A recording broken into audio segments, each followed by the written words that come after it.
Ողջույն բոլորին, ես հիմա գտնվում եմ այն սարում, որտեղ իմ կենդանիներն են արդեն 6 ամիս եւ ուզում եմ ասել, որ միջև հիմա ոչ նախկին գյուղատնտեսության նախարարությունը, ոչ ներկայիս էկոնոմիկայի նախարարությունը երբեք չի ասել բարև ֆերմեր ոնց ես, բայց ես այս սարից ուզում եմ ասել բարև էկոնոմիկայի նախարարություն ոնց ես. Եթե նույն հարց տայիք ինձ, ես կասեի, որ լավ չեմ, ու ինձ նման Հայաստանի ֆերմերների առնվազն 80%-ը նույն կերպ կպատասխաներ, որ լավ չի, որովհետև եւ իմ ֆերմայում եւ ամբողջ Հայաստանում հիմա վխտում է դաբախ համաճարակը, իմ ֆերման եւս դաբաղի ճիրաններում է, արդեն այսօր 8-րդ օրն է եւ մենք փորձում ենք պայքարել այդ համաճարակի դեմ,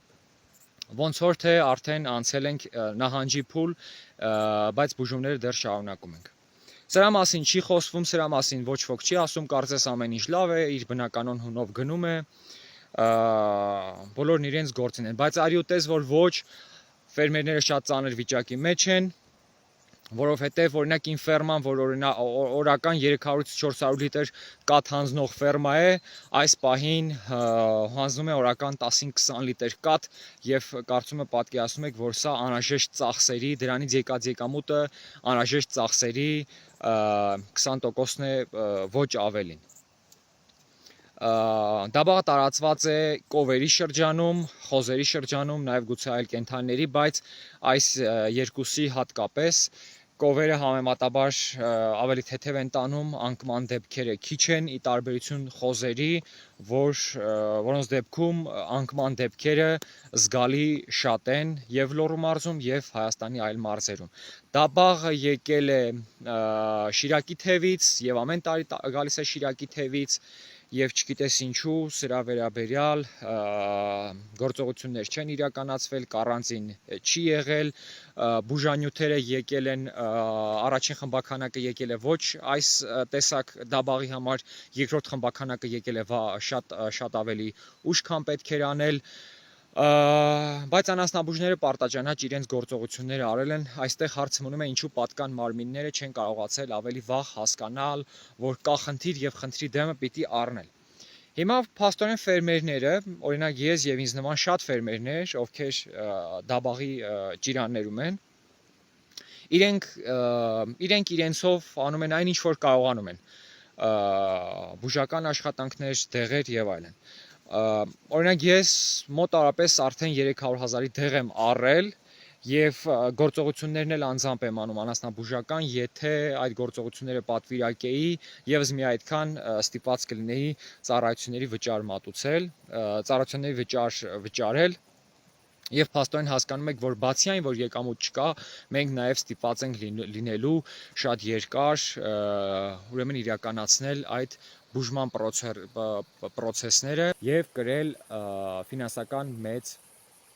դժվարություններ։ Հիմա ինչ է տեղի ունենում դաբաղով վարակված կովերի մոտ, որն է ախտանիշը։ Դաբաղով վարակված կովերի մոտ ախտահարվում են շուրթերը, պտուկները եւ կճղակները։ Սկսում է բերանից հոսել փսլինգ կամ փրփուր, սա բայց հիվանդության արդեն 3-4 օրվա ընթացքում, իսկ մինչև այդ ախտահարվում են հիմնականում պտուկները, այտուցներ են առաջանում, այտուցների մեջ հեղուկ է հավաքվում կամ որոշների դեպքում արտահայտվում է խիստ թուլությամբ։ Պիտի ասեմ, որ այս հիվանդությունը ցավոք փոխանցվում է նաև մարդկանց կաթի, մսի միջոցով եւ խիստ գուշ պետք է լինել կաթնամթերք եւ մսամթերք այս ընթացքում օգտագործելիս։ Պետք է պահպանել անվտանգության կանոնները, այսինքն կաթը եռացնել բավականին երկար, նույնը եւ մսամթերքի վերաբերյալ, այլապես այն կարող է հիմք հանդիսանալ, որ հարուցիչը փոխանցվի ձեզ եւ դուք եւս վարակով դաբաղով վարակվեք։ Մարդու համար սա մահացու չէ, բայց կարող է թուլություն առաջացնել, ձեռքերի գլխի վրա առաջանում են բշտեր։ Սրա մասին շատ կարևոր է, առնվազն էկոնոմիկայի նախարարությունը պետք է սրա մասին հայտարարություն տարածեր եւ մարդկանց ասեր, որ պետք է զգույշ լինել կաթնամթերք եւ մսամթերք օգտագործելիս եւ ամեն դեպքում պահպանել այս կանոնները,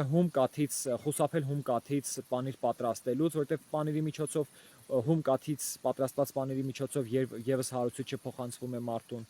որպեսզի համաճարակը հիմա էլ կենդանիներից չանցներ մարդկանց եւ ստիպված չլինեին մտածել, թե ոնց բուժեն մարդկանց շրջանում այս համաճարակը։ Այսքանը թերևս եւ խոսքս ուզում եմ նորից ամփոփել հետեւյալով. բարև էկոնոմիկայի նախարարություն, ոնց ես։